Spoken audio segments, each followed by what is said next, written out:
These people are eccentric, offbeat, maybe a little kooky. Yeah, they're oddballs. Not quite normal, but hey, it's America. We're okay with that. But this guy is weird in a bad way. If you look at Martin Luther King, when he did his speech, we actually had more people. Weird in a creepy way. You going up the escalator? I'm going to be dating her in 10 years. I've said that if Ivanka weren't my daughter, perhaps I'd be dating her. Weird in a dangerous way. In 4 years, you don't have to vote again. We'll have it fixed so good you're not going to have to vote. Just weird. Don't you find some of their stuff to just be plain weird? 99% of the things I'm saying are common sense. Too weird to be president. These guys are creepy and yes, just weird as hell.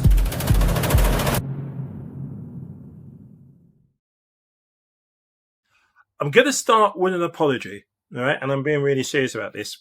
I made a mistake, a huge mistake that I made. Some time ago, people were saying, why are you talking about Fox News? We don't want to watch Fox News, etc., etc. So we stopped covering Fox News. However, almost as President Biden announced he wasn't going to be the Democratic candidate for the election and to be President of the United States of America, Kamala Harris instead was going to be the nominee, we started taking a closer look at Fox News and realized that we've been complicit to what Fox News wants us to do, which is not analyze, pull to pieces, shed a light on the nonsense. We were laughing at it and thinking it's like, aha, no, because now other people have woken up. Now Dems are going on Fox News and literally pulling the clowns who are hosts, anchors or whatever, pulling them to pieces. Just watch this moment, Will Kane, who is just out of his depth because they're so used to pushing out the BS, they can't take reality, truth. So I apologize. Twitter is not entitled to free speech. It's a private corporation, and it's whatever Elon Musk decides. The algorithm is not democratic. There are bots there. There are troll farms. The troll farms and the bots should not have the same rights as a citizen of the United States. These troll farms and bots boost people. Elon Musk decides to ban white dudes for Kamala Harris, but then he puts Alex Jones, who has been prosecuted in a court of law for disinformation. He lets him go back online and then boosts him. You know, this is not a marketplace of ideas. This is not a democratic platform. If so, and if your ideas are better, then let's have a true democracy and debate them like you and I are right now, which is wonderful. But that's not how it goes with Elon Musk. It's his way or the highway. Now, Mickey, I welcome any fact checker that wants to try to challenge me on the idea that almost the entirety of every tech organization and every media enterprise is in the tank for the left. And it is news to me, the statement that you just made, that Twitter doesn't hold some type of free speech rights because it's a private corporation. It's the individuals on that platform that hold free speech rights. But for someone like you that wants to see more crackdowns on free speech, I guess like we've seen in the EU, the question I would ask for you is, who's going to be the arbiter of the truth? Well, it's definitely not going to be Elon Musk. Elon Musk, who endorsed Donald Trump, gave money to Donald Trump, and then gave praise Donald Trump and his conspiracy theories. He gave 1 million people, at least as of yesterday, a platform to crazy conspiracy theories about the Congo Mickey, and immigration. You're confused. You're confused because Elon Musk is not playing filter on who is and who is not able to give a point of view on Twitter. He's made it a free speech platform. That's not true. You are offering up the point of view that wants to suppress free speech. Oh, I think there so should I'm be asking you then, oversight. who are you nominating? Who are you nominating to be the all-important overseer of what is true and what is not, and therefore what is free and what is not to be said?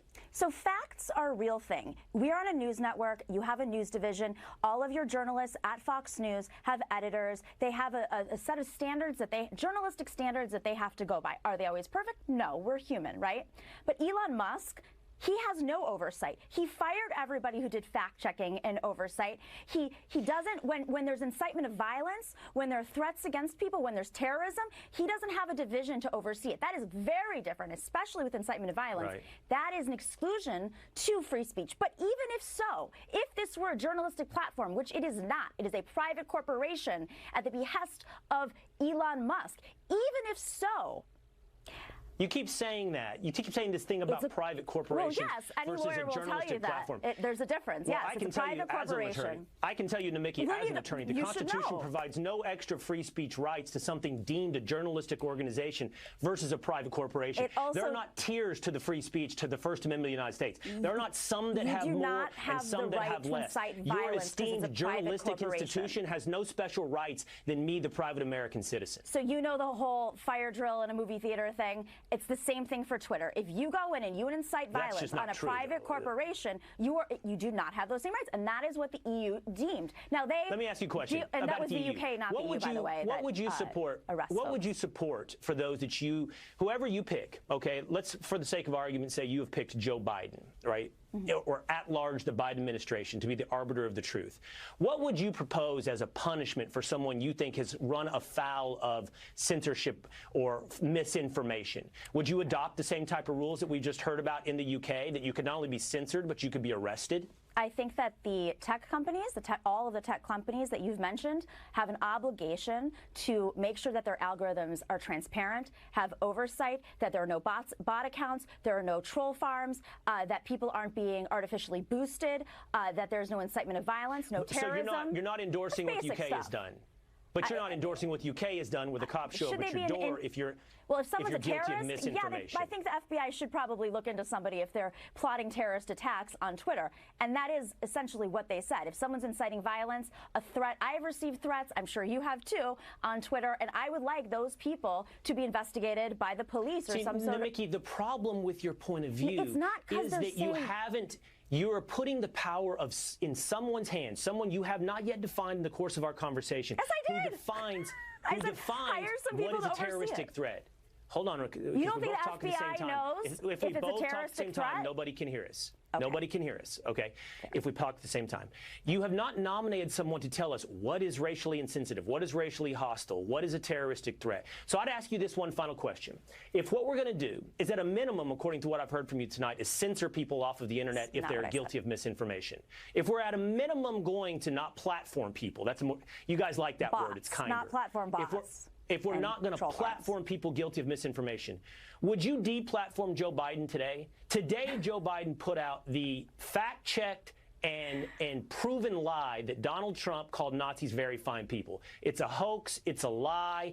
It has been proven. It's Snopes, which has come out in the last couple months, said that is absolutely not true. He did not call Nazis very fine people.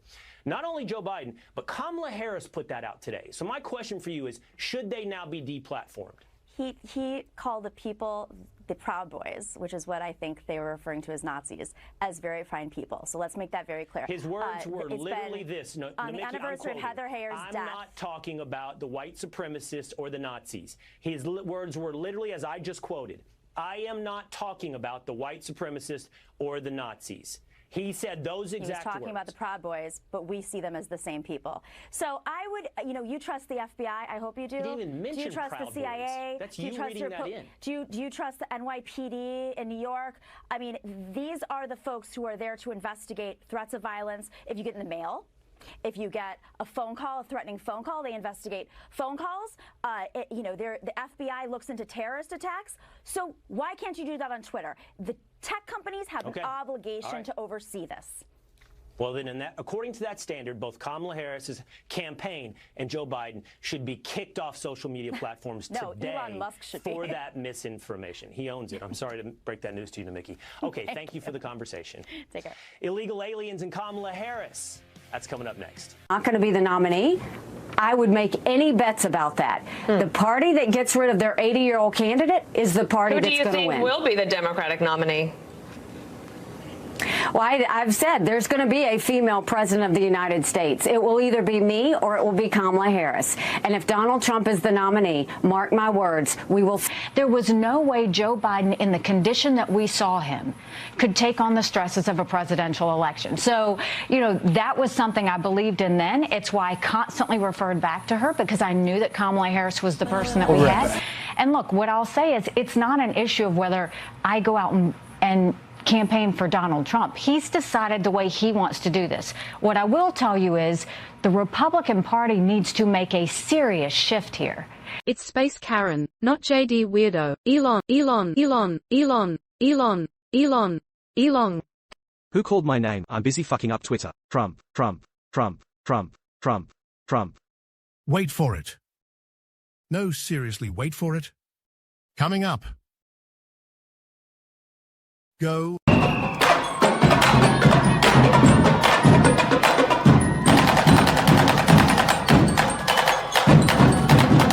What, Nikki Haley, in my mind, missed an opportunity, which I wonder whether Liz Cheney will take that opportunity. That is, well, I think it's what people call lending their vote for one time, in terms of will they go, there's Republicans for Democrats, if that makes sense, or Republicans for Kamala Harris. How do you explain that, and where do you see it right now? Well, if I thought Donald Trump and Joe Biden were the best candidates, I wouldn't have run. I ran because I thought I could do a better job. I ran because I really cared about the next generation, what was going to happen, and all of the issues that I talked about on the campaign trail. But we are where we are. I am a voter, too. I have to make a choice. And when I look at the issues and I look at the differences between the two candidates we've been given, there's no question that I want to see Donald Trump win this election, because we can't have a Kamala Harris and Tim Walz. I mean, all you have to do is look at what Kamala Harris has said.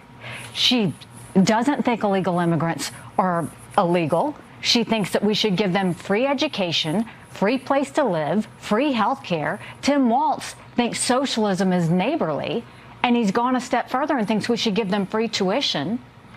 They want to raise taxes. You look at everything that's happened with our economy already. We can't afford that. More than anything, from a national security perspective, you can't go to Kamala Harris and Tim Walz, who have not had the foreign policy experience, and the experience they do have is that they want to expand the Iran deal and give more money to a terrorist organization that says death to America.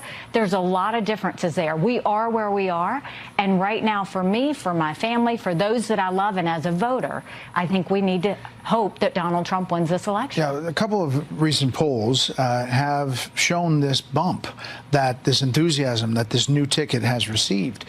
Has registered voters at 49-47, with Harris leading, and among young voters, a big shift going that way. NPR, PBS, Marist has it 51-48, and with suburban women, Harris leading significantly.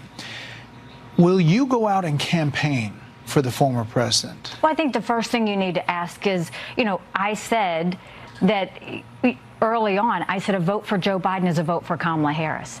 I was always running against Kamala Harris. Republicans should not be surprised that we are now running against Kamala Harris. It was her all the time.